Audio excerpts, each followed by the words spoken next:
Songpon TV. Hi and welcome to Songpon TV. This is episode 12 and today we're looking at how to create a simple intro for any song that you are playing. Now, to create an intro to a song you're learning, you can use this formula to apply to any song to quickly find a 2, 4 or 8 bar intro to the song that you're playing. So how are we going to do this? We're going to use the last 2 to 4 bars of the song as the intro to put at the beginning of the song. So we're taking the end of the song, putting it at the beginning of the song. And so how do we choose which amount of bars to take to put at the start? What we want to do is take whichever is a convincing last phrase of the song. What's a phrase? To find the last phrase of the song, we look at the lyrics, if there are some lyrics, and find a complete sentence or a complete thought. I'm going to use the song Amazing Grace as an example, and I'm just going to play you that intro using the lyrics to find the last complete thought. So you know the song, Amazing Grace, how sweet the sound that saved a wretch like me. I once was lost, but now I'm found. Last line, 'twas blind, but now I see. So 'twas blind, but now I see. That's the last complete thought of those lyrics. So what chords go with that?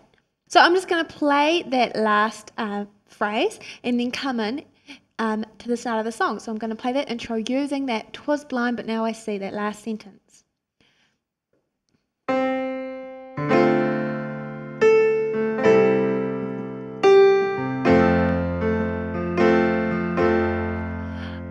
So I'll sing that so you know what I'm talking about.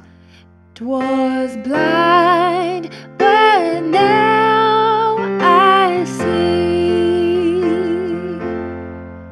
Amen. So by finding that last sentence in the lyrics, we could find that section. Or else, if the song doesn't have lyrics, just imagine that Amazing Grace didn't have lyrics, what we can do is look at the melody. So that's a phrase, that's a complete thought in the melody. So as you can see, each phrase is separated by a pause or a longer note. There's another phrase. So that was our last phrase, and we knew that because there was a pause just before it. So we know that we can use that as our intro, which is the same. And this will work with any song, any chord progression, any type of tune. Use that as your intro, and of course you can play a longer intro.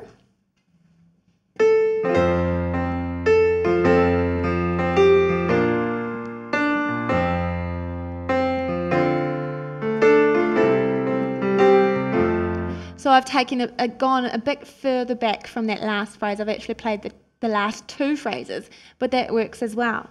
I once was lost, but now I'm found. Was blind, but now I see. So that's also a complete thought. The main thing is that we're finishing on that one chord at the end, which brings us to the one chord for the beginning of the song. Right, the other solution is to use a fail-proof chord progression that you can put at the beginning of any song, whatever the key, whether it's major or minor. So this means you might be sight reading and might not even know what the end of the song sounds like or what the phrases are, so that you can break up that last phrase to use as the intro. What you can do is take this simple chord progression and use it in any situations. And this chord progression is 2 minor, 5, 7, 1, and I'll explain that to you in just a minute. I'll play that for you now.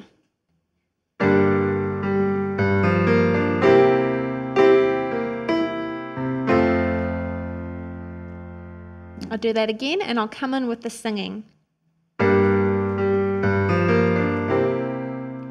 Amazing grace, how sweet. Right, so that was the 2 minor, 5, 7, 1 progression that we're going to learn. And the reason that I'm calling these chords by a number, 2, 5, and 1, is so that you can take that number and apply it to any key, so that you can play the same progression, use it in any song, no matter what key it starts in. Okay, and the number is referring to the scale tone. And the scale tone is the number of the key in relation to the scale. So I'm playing Amazing Grace in the key of F. So the note F is 1. And from there we count up 1, 2, 3, 4, 5, 6, 7, 8. Okay, and remembering that F major has a B flat in it. So when I say 2, 5, 1, we're going to be playing a chord that starts on 1, 2 on the second scale tone, and that is the natural triad or seventh chord that begins on that note, which is 2 minor 7, or in this case G minor 7, or just G minor. So that's our 2 minor.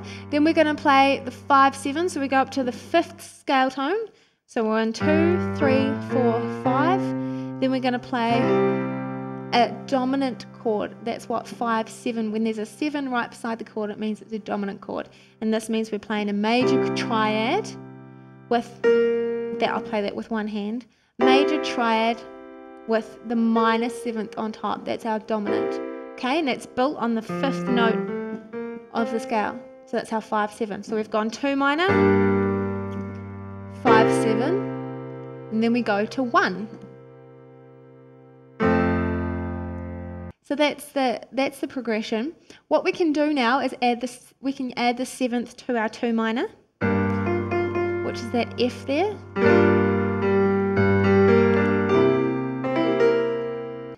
You can either stick around on that F major chord to come in with Amazing Grace, or you can go to your sus4, and that kind of draws it out even a little bit more. So we've got our G minor 7, our 5, 7, and back to our 1.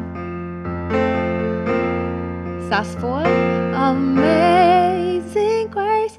Okay, so that's our 2 ways to do an intro. And if you'd like to know more about creating an intro and some specific techniques to use when you are writing a song, then check out the extended version of this lesson at www.songpond.com and look out for the technique tutorial entitled How to Create an Intro.